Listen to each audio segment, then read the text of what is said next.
Hello,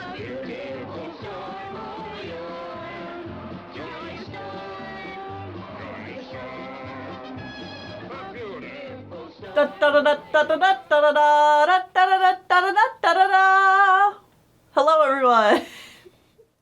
Okay. I'm giving you a musical intro to edit with. Okay. Sure. Hello, everyone, and welcome to the Lizard and Cat Award Show for the years of 1973 and 1974. I, Sean, and you, Tennille, will be going through and talking about all the movies that we watched for these 2 years, what we thought was good, glaze over the stuff that we thought was bad, and just kind of give our own awards to movies that we think did some really good stuff and highlight it for you guys in case you want to go back and check out any of these films. Just compare and contrast everything, give some little tidbits and treats here and there, and call it good. These award shows used to take up the whole decade. Mm-hmm. And now we're doing 2 years. Yep. Oh my god. And as we continue forward, I think... Well, we have one more set of 2 years after this, and then we're switching to 1 year only, baby. Oh my god. Because animation's really starting to take off here in the second half of the 70s. More people are doing it. Mm-hmm. More people are doing it, even if that doesn't necessarily mean America's doing it. No. By the end of the 70s, America's pretty much stopped doing it, in fact. So where do they all come from? Japan. Japan, and then also Europe is pretty into it. Russia as well. Oh yeah, of course.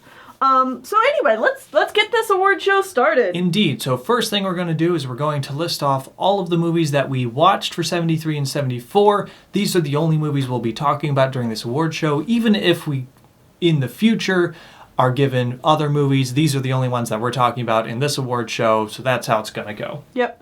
So, obviously you can go back and watch all of our videos in the playlist. Mm-hmm. We have, in 1973, Charlotte's Web, Johnny Corncob, Belladonna of Sadness, Mazinger Z vs. Devilman, Heavy Traffic, Robin Hood, Fantastic Planet, Once Upon a Time, Adventures of Mowgli, King Dick, and Treasure Island. And then in 1974, we have The 9 Lives of Fritz the Cat, The 3 Wise Men, Down and Dirty Duck, Oliver Twist, Jack and the Beanstalk, The Glorious Musketeers, Dunderklumpen, and 1001 Nights. Whew. That is a whole lot. That's a lot of movies for 2 years. Mm-hmm. So, before we get into the actual awards and stuff, I think it's time for some little... Stats. Some little stats and stuff. Lay it on me. All right, so as you going through that list, you can probably tell almost all of those are traditionally animated. Mm-hmm. But we do have a couple of movies in there that kind of fit into some other categories. So the way I've put it, we have 16 and a half traditionally animated films. We have half of a film that is live action. Dunderklumpen is that one that's one of each. We have one movie that is a paper... Was Dunderklumpen the only one that had any live action at all? This time around, yes. Wow, yeah. And I mean... That was another reason why it was so, fresh and unique. Mm-hmm. Yeah. Because Didn't really think about that, but yeah, it's been a while since we've seen a hybrid film. Yeah. The majority of the cast of that movie is animated with 2 or 3-ish. If you count the goat. Yeah. 2.5 live action people, and then the whole movie just takes place in a live action setting, but it's done so well. Anyways, we also had one papercraft stop motion combination film. Yep. Which was 1001 Nights. Yes. And then we have Fantastic Planet, and I'm not sure how to exactly categorize it because it's a mixture of papercraft and traditionally animated because... It's like the beginnings of Flash. It's difficult to say because it's a whole bunch of very detailed, intricately drawn pieces that are then moved around a bit. So it's kind of both. It's an in-between of straight-up papercraft and straight-up traditionally drawn animation. It's sort of similar to the awful art house films we've been subjected to over the years, but done well. Yes. That's a good way to put it. Yeah. So I wasn't sure where to put that exactly, but it was interesting. Mm-hmm. All right, so we have a ridiculous and amazing diversity of countries that gave us films these years. Oftentimes in the past, it's like we have America and Japan and Russia at the top, and then like maybe 3 or 4 others. Yeah. But we have a wide array this time. Mm-hmm. Unfortunately, no Russia. What? No Russia. No, Wait. There's a Russian film, Mowgli. Wait, you're right. You're absolutely correct. I didn't have it listed as Russia on here. I have it listed as Soviet Union. Oh. Whoops. But yes, yeah, we had one. Well, I mean, okay, yeah. I whatever. Anyways, so United States was at the top of the list. Mm-hmm. Shock and surprise. They had 7 films this year. That's still a good number, and only these 2 years. Yeah, and these 2 only years. the one was Disney? Yep. Only Robin Hood? Yep. Yeah, so Disney's definitely really slowed cutting down. back. Mm-hmm. Yeah. And then Japan and Italy, of all things, were the next highest, both with 3 films. Wow. Mm-hmm. Japan and Italy tied. Yeah. That being said, Italy was not necessarily the exclusive maker of 3 films. I think they had 1 film by themselves, but then helped out with 2 other films. So it's a little more up in the air. What were those movies? They had Once Upon a Time, where they worked with Germany to work on a film. King Dick they did by themselves. And then they also helped with The Glorious Musketeers. Which was one of those movies that we weren't supposed to watch. Yeah, but hey. But we watched it. So we're adding it in here. Yeah. Past that, France and Czechoslovakia both gave us 2 films.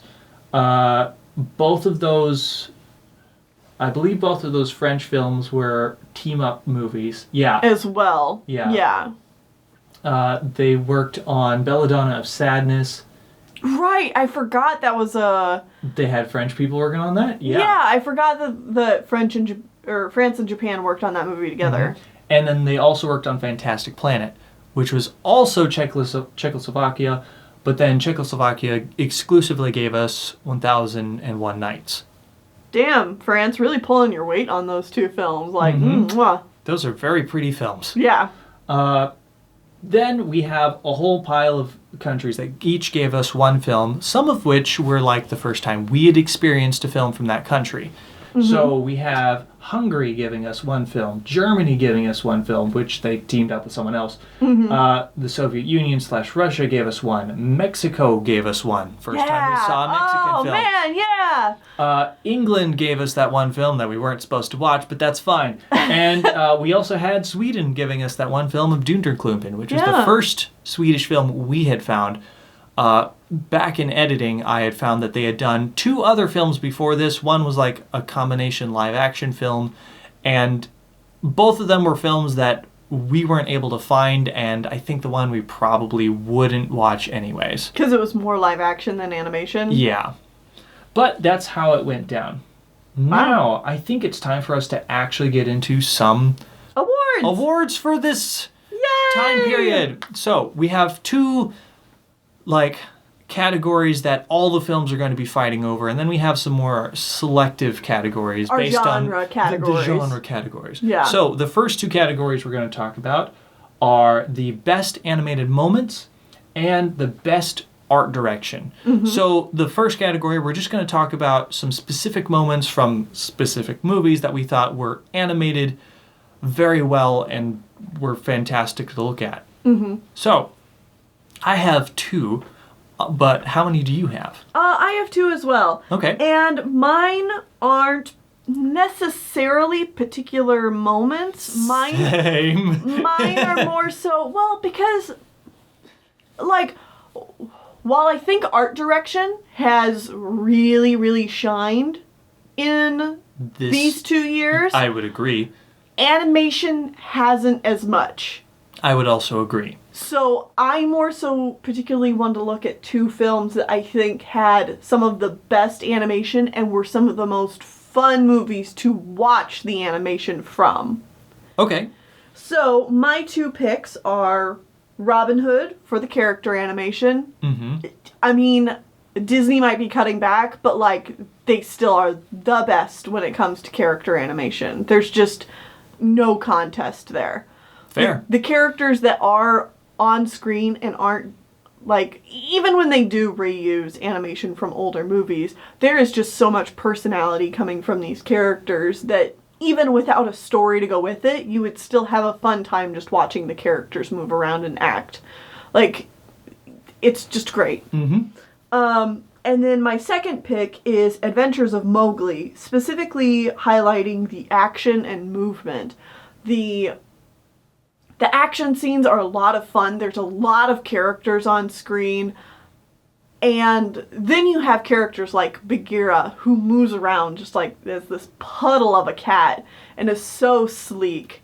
It is just amazing to watch. It's probably some of the best animation aside from Robin Hood that we've seen these last 2 years. Well, that's interesting because neither of those were my picks. Oh, what did you pick? I chose Johnny Corncob.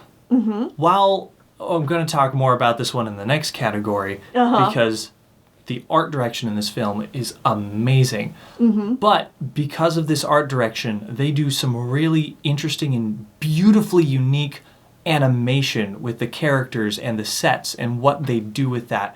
It's highly abstract, which is something that I'm usually not a super big fan of, but it just works so well in this film to It's grounded in some kind of reality. And I totally agree with you. The animation choices that they make in that movie are really, really cool and something we haven't seen from anything else. Yes. And the fun thing about Johnny Corncob is that you can see them get better at animating the farther you get into the movie. Yes. Which is something we haven't really seen up to this point either. Usually you kind of have like a set standard, but like you can tell that they were really pushing for something new and different with this film. And then the other film I had was Dunderklumpen. Just because I want to highlight how fantastically they were able to integrate the animation of these little cartoon characters on moving camera shots. Yeah. Like, they have characters climbing in and out of boats on water with a moving camera, and it works perfectly. Yeah, like, honestly, they do such a good job with the animated characters and the live action. Like, it's on par with stuff being done in Disney. Yeah, at Disney. Like, and that's crazy because at this point in time, Disney has like a copyright on, I think, blue screen technology or whatever. So I don't know what it, like, I think they literally just... They just went for it. Like...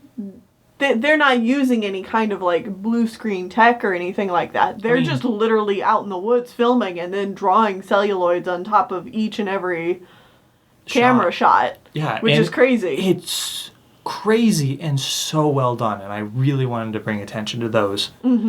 Again, neither of those are, like, specific moments, but they're just like, this is really good animation you should look at. Yeah. All right. Well, I think all of those are very deserving of that category. Absolutely. Next up, we have the best art direction. So, what films have an art direction that's so good and consistent? Yeah, consistent isn't necessarily... Well, art direction plays well to what kind of story they're trying to tell. Yes. Yes. I have a big list for this one. I do too. I have one outstanding winner, and I have 3 other movies that I want to bring attention to. As like runners-up. I just have a list, and I cannot recommend any one of these over any others as far as art direction goes. Okay. But like all of these deserve this award equally, but for different reasons. Yes. The first one I'm going to get out of the way, because we did not care for this film all this much, but it definitely deserves a mention when it comes to art direction. Can I guess? Oh, absolutely. Belladonna of Sadness. Absolutely. It's a gorgeous film with a terrible message. With a horrible story. Yes. Yeah. The story of that movie was terrible, but it is Drop beautiful. Dead gorgeous. Like, if we were just giving an award for what film is the most beautiful, this would win, hands down. Like, this is a gorgeous film. I just hate everything else about it. It's true. But it is absolutely beautiful. I don't know when we'll see a film that comes close to this. How pretty this was. Yeah. And, like, the ambition of this kind of project. It's like the only downside to this movie is there's not actually a crazy amount of animation per se. It was a lot of still shots, but even when they had animated bits, they were well done. Fantastically done. Yeah.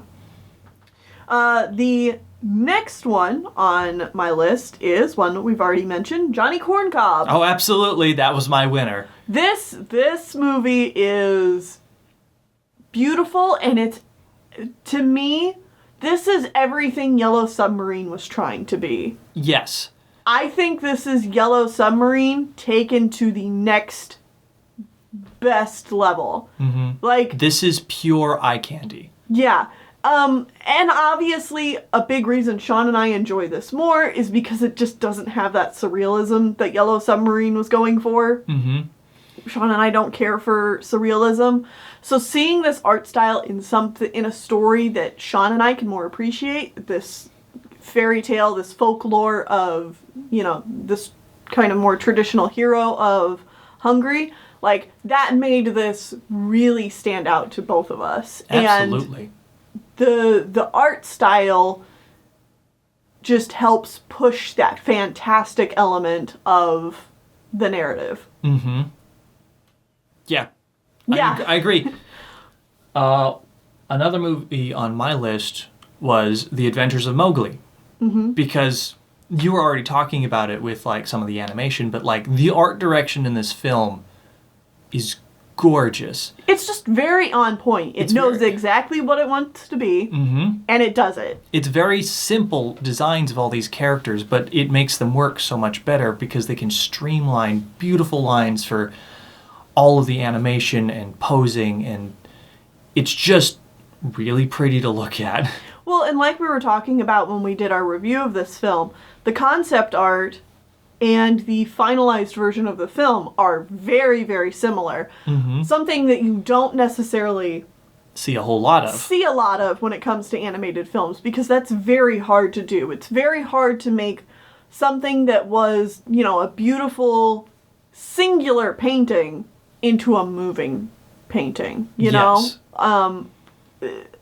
It's difficult to translate those two. And Adventures of Mowgli does a really great job at that. Another movie on my list is Fantastic Planet. Yep. It is unnerving to look at. It's not beautiful like Belladonna of Sadness or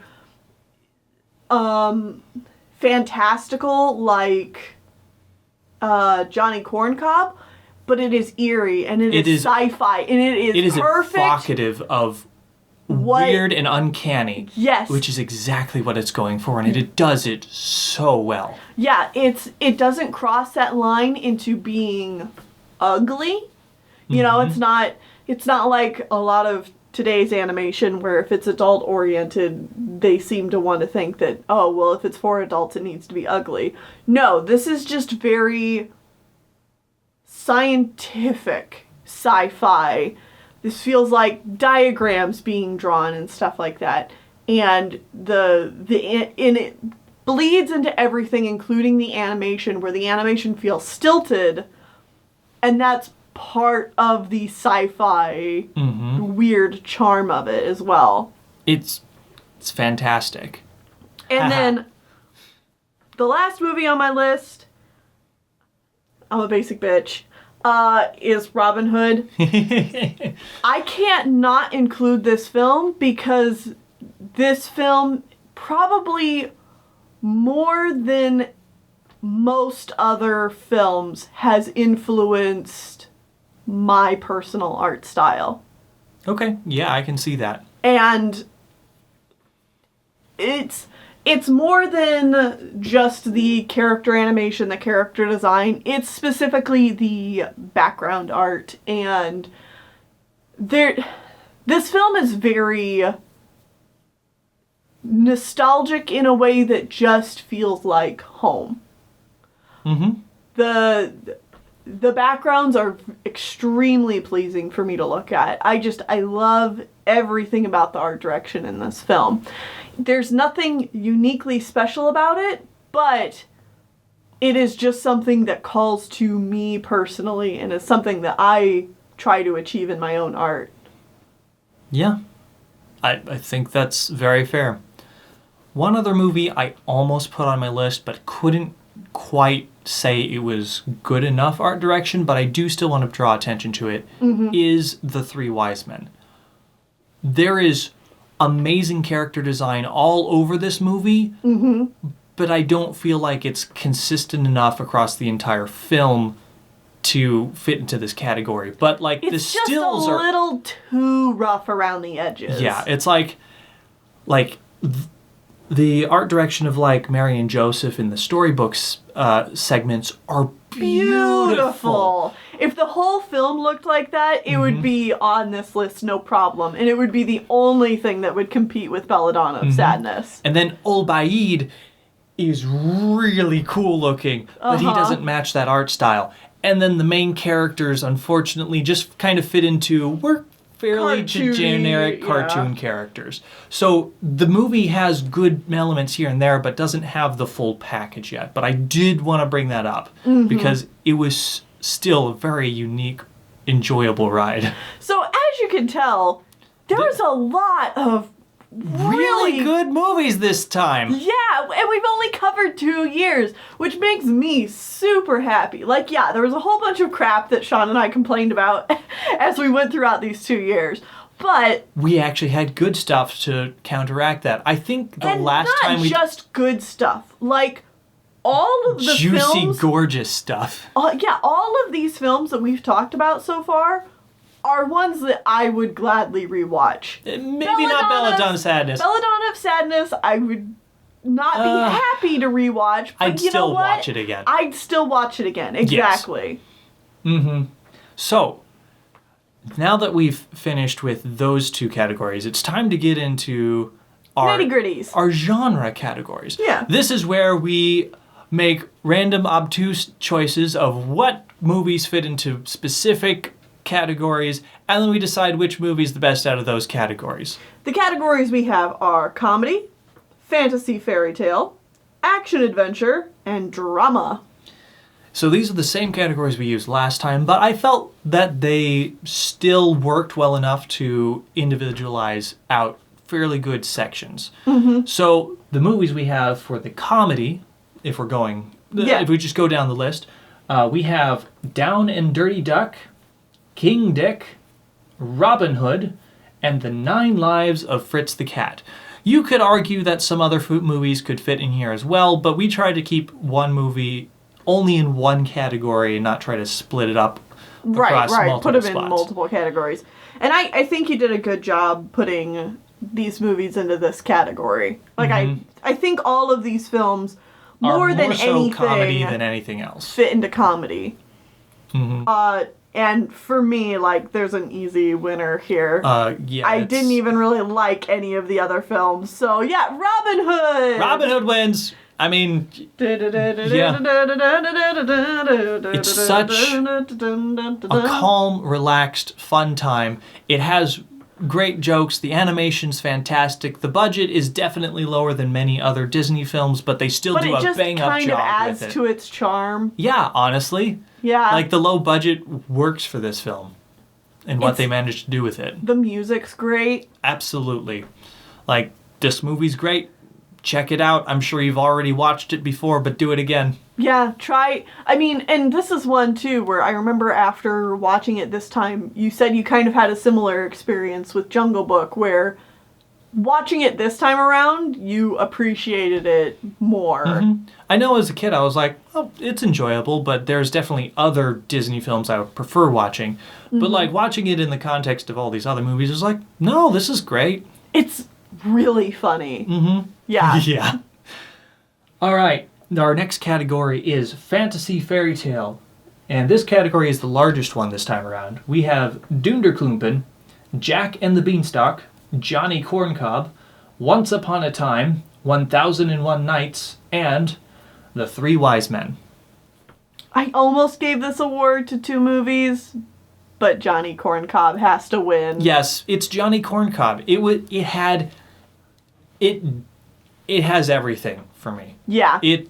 This movie looks amazing. The story's great. The story is fantastic. The music that they have, while not a whole lot, works perfectly with what they're doing. The voice acting in the original Hungarian actually helps pull it all together as well. Mm-hmm. I really enjoyed this film. Yeah. It's good. I do want to bring attention to 1001 Nights because it's probably one of the better adaptations of Arabian Nights that we've seen, other than Prince Ahmed, way back at the beginning. You know, Prince Ahmed, the first animated film ever. Yeah. So it's been a while to have this good of an adaptation of the source material again. Mm-hmm. So yes, absolutely. Check it out. Check that one out as well. Again, we've already talked about Dunderklumpen's is like a fun time. Yeah. Jack and the Beanstalk. If Johnny Corncob was not in this category, it'd be a lot more I would have difficult. had a hard time picking a number 1. Yes, because it's like I could have chosen Dunderklumpen or 1001 Nights, The Three Wise Men. Jack and the Beanstalk, almost. Yeah, because it's pretty alright. Yeah, even though it's not good, it's still a kind of interesting movie. Mm-hmm. It's so bizarre that you can't help but kind of like it. Mm-hmm. The only movie in this category that I wouldn't really recommend is Once Upon a Time. Yeah. And that's just because it doesn't really have much going for it. Mm-hmm. Other than being, terrible. Terrible. Yeah. It's one of those that's almost so bad it's enjoyable to watch. Almost. Almost. Doesn't quite get there. But anyway, I think that means we can move on to Action and Adventure. We have 4 movies in this category. The Adventures of Mowgli, Mazinger Z vs. Devilman, The Glorious Musketeers, and Treasure Island. This is yet again another no-brainer. It's The Adventures of Mowgli. Yeah. It's gorgeous. It's beautiful. I love it. I honestly love to try to find a version of this with the original Russian instead of the English. But the English itself was good. Was perfectly good. Yeah. I'm sure it would add a different aspect to the movie. And again, I would love to watch it again. As it stands, it's still great. It's a great adaptation of The Jungle Book. I mean, I don't know. I haven't read The Jungle Book. But, it was cool, man. I liked it. I like it just as much as I like Disney's The Jungle Book, but for very different reasons. Yes. It's just... It's really cool. Mazinger Z was fine, I guess. It was really fillery. The Glorious Musketeers was not good, and Treasure Island was also not very good. I mean, it does, Adventures of Mowgli here did not have very strong competition to go up against, but even still, it is just as good as the other movies we've talked about so far. Yes. And I mean, that's pretty obvious from what we've said so far. Every time we talk about when we were talking about the best animated moments in art direction, we've brought it up, so... Yep. All right, and our final category is drama. What films do we have in this category? Belladonna of Sadness, Fantastic Planet, Charlotte's Web, Heavy Traffic, and Oliver Twist. Honestly, not a bad group of films other than Oliver Twist. Oliver Twist can go die in a fire. Even Heavy Traffic? Heavy Traffic is at least interesting from a cultural perspective. Okay, fine. I don't like it, but I would prefer to talk about and rewatch Heavy Traffic than Oliver Twist. Well, yeah, because Oliver Twist was just bad. terrible. Just terrible Absolutely in every way. Garbage. But that's not what we're talking about. We're talking about what the best movie of this category is. And it's Fantastic Planet. Yeah. I mean, yes. Belladonna of Sadness is a close second, but Fantastic Planet I enjoyed from beginning to end.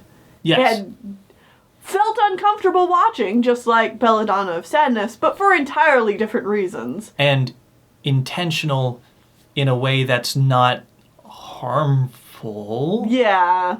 You know what I mean? Yeah. Like, it's supposed to be weird and awkward universe as compared to, this is weird and awkward because bad things are happening to people. Yeah. In a very intentional and malicious way. Yeah. Exactly. Yeah. So, yes, Fantastic Planet. It's fantastic. Go check it out. Check it out. So, with all of that said and done, we have one final award here. And this one might be the best of the best. The very best movie. What has the best overall package of everything we've seen? I only have one choice for this. I do too. I chose Johnny Corncob. I chose Robin Hood. I figured you would. This film's very personal to me. Like, I just really like Robin Hood.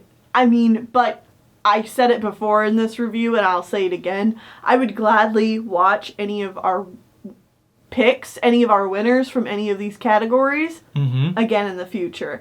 And I think that says a lot in Animation Pilgrimage, where we're spending so much time and so much energy going through and watching all of these films, that for me to say, without a doubt, that I would gladly watch any of these films again, says a lot about that film. That's high praise. Yeah. It's like, yes, I would gladly waste time I could otherwise spend doing many of the other things we do to watch this movie again. Yeah, to watch any of our winners again. But I'd be lying if I said, or if I didn't say that Robin Hood was my favorite of these. Because I grew up with it. It's influenced me in so many ways. I sing the songs still probably on like a weekly basis at some point. You know? It's just very much a part of my life. Okay. So. And I chose Johnny Corncob. It also comes down to personal preference, of course, because of course this is a personal preference thing. Awards are always personal preference, right? So you guys could have wildly different choices here, but it comes down to my feelings of why we started Animation Pilgrimage, which was to watch all of the movies and find new, great, fantastic films that I've never seen before. And holy cow! Holy cow! Johnny Corncob delivers perfectly on that account. Well, yeah, because, I mean, not only is this a film that we hadn't seen before. I'd never even heard of this one. No, and I don't think a lot of our viewers had heard of it either. And, you know, and there's so much praise given to Yellow Submarine, and people were super excited for us to get to that film. To get to another film where it's similar in art direction, but still has some of that, I guess, charm from movies of the past. Yes. Is exactly what Animation Pilgrimage is kind of here to do, is to find these hidden gems that maybe nobody's heard about. So good. I'm just so glad that we are able to do this and find new films. Yeah. And you know what? We wouldn't be able to find these films without tremendous help and support through people watching the show and helping us find these movies. Thank you so much. Thank you so much. I know sometimes we are really bad at specifically pointing out who helped find these films. I know it's happened a couple of times this set of years where we forgot to thank specific people. But I want to take right now to thank all of the people that helped us with these years specifically. So thank you, Redway 2, for helping us find Johnny Corncob. They worked incredibly hard to get this movie to us. They tried over and over again trying to get different video files and stuff. It was a really weird, tenuous thing, but I'm so glad they finally got it to us. Because it turned out to be your favorite movie and one of my favorites. So yes, so thank you so much for getting that to us. Additionally, I want to say thank you to Yuko Kagami. They got us The Three Wise Men And that was also a like super such a enjoyable surprise. time. Yeah. And also, I want to thank Daniel Ray. They got us both the Glorious Musketeers, which, I mean, turns out we didn't need, but they found it for us anyways. It was on our list, so that's our bad. Definitely our bad. And they also got us 1001 Nights, which we also super enjoyed. Did not talk about a whole lot during this particular award show, but is yet again another one of those that I would gladly watch again. Absolutely. So thank you, all three of those people.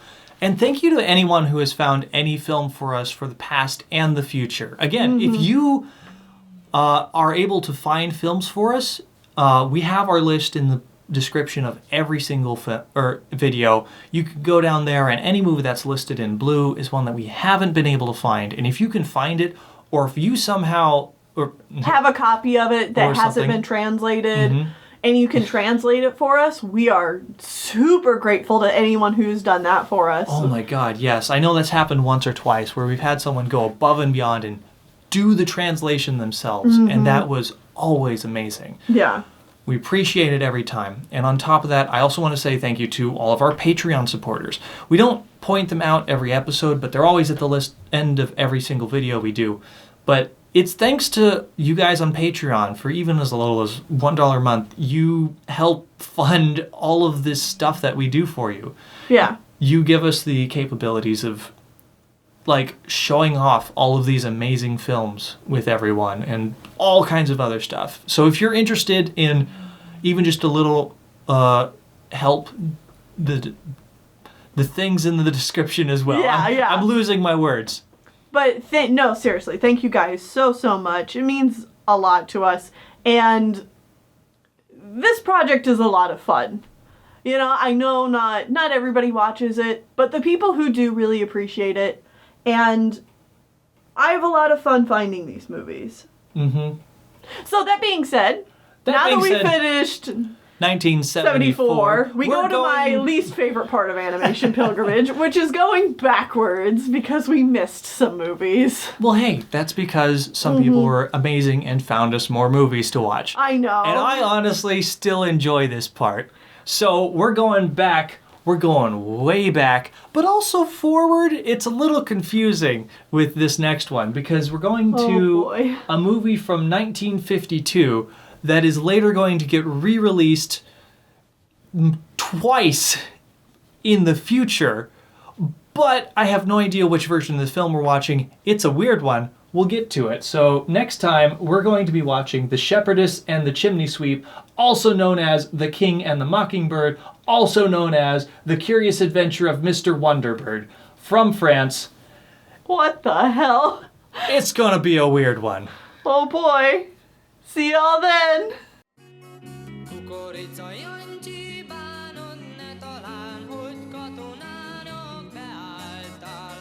Bátor puszár